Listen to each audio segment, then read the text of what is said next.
When you think of wildfires, you may think of destruction, skeletal forests, property loss, and lives forever changed. But fires can also bring rejuvenation. They can renew ecosystems, nourish the soil, and foster new growth.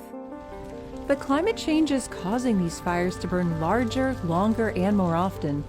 These larger and more frequent fires damage ecosystems, disrupt communities, and can even influence the climate. So, understanding the basics of wildfires and how they're impacted by climate change is key to our ability to predict where and when fires are likely to occur, as well as remotely detect and track wildfires once they ignite, and ultimately mitigate their impacts on human health and the environment. This is Wildfires 101. The first thing you should know is that wildfires require 3 key ingredients: fuel to burn, the right conditions, and a source of ignition. But what does that actually mean? So fuel, like needles, leaves, or wood on the forest floor, is rarely a fire's limiting factor. And the conditions that are favorable for fire, like hot, dry, and windy days, are becoming more and more common as our climate changes. Under these fire weather conditions, fuels dry out and become more susceptible to burn. As for a source of ignition, well, most of the wildfires that NASA detects from space are started by people.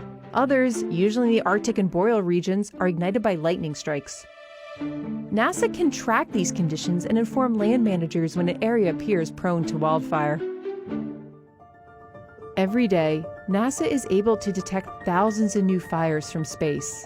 Along with our partners at NOAA, we use both polar orbiting and geostationary satellites to get insight as to the structure and evolution of a fire. Geostationary satellites remain fixed in relation. Climate change is not only impacting the size and intensity of wildfires, but also their frequency in some regions.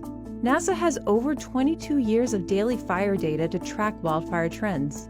This is important to get a sense of how fire regimes, the historical frequency of wildfires in a region, are changing over time. Understanding an ecosystem's fire regime is important because in many instances, wildfire is essential to maintain a mixture of younger and older vegetation. However, when fires occur too frequently or with increased severity, it can have devastating effects like destroying habitat, changing soil chemistry, and clogging waterways.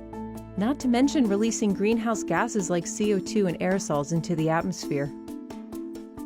NASA can study wildfires' impact on the landscape by measuring burn scars, as well as tracking vegetation loss and rate of regrowth. Having an accurate assessment of a landscape post-fire is a key part of understanding how ecosystems recover over time. NASA's ability to not only track wildfires, but also the conditions that lead to them, is essential to our ability to mitigate their impacts. We're working with land managers and those on the front lines to give them the tools, including near real-time data, to help them make decisions to minimize the risks and plan for the future.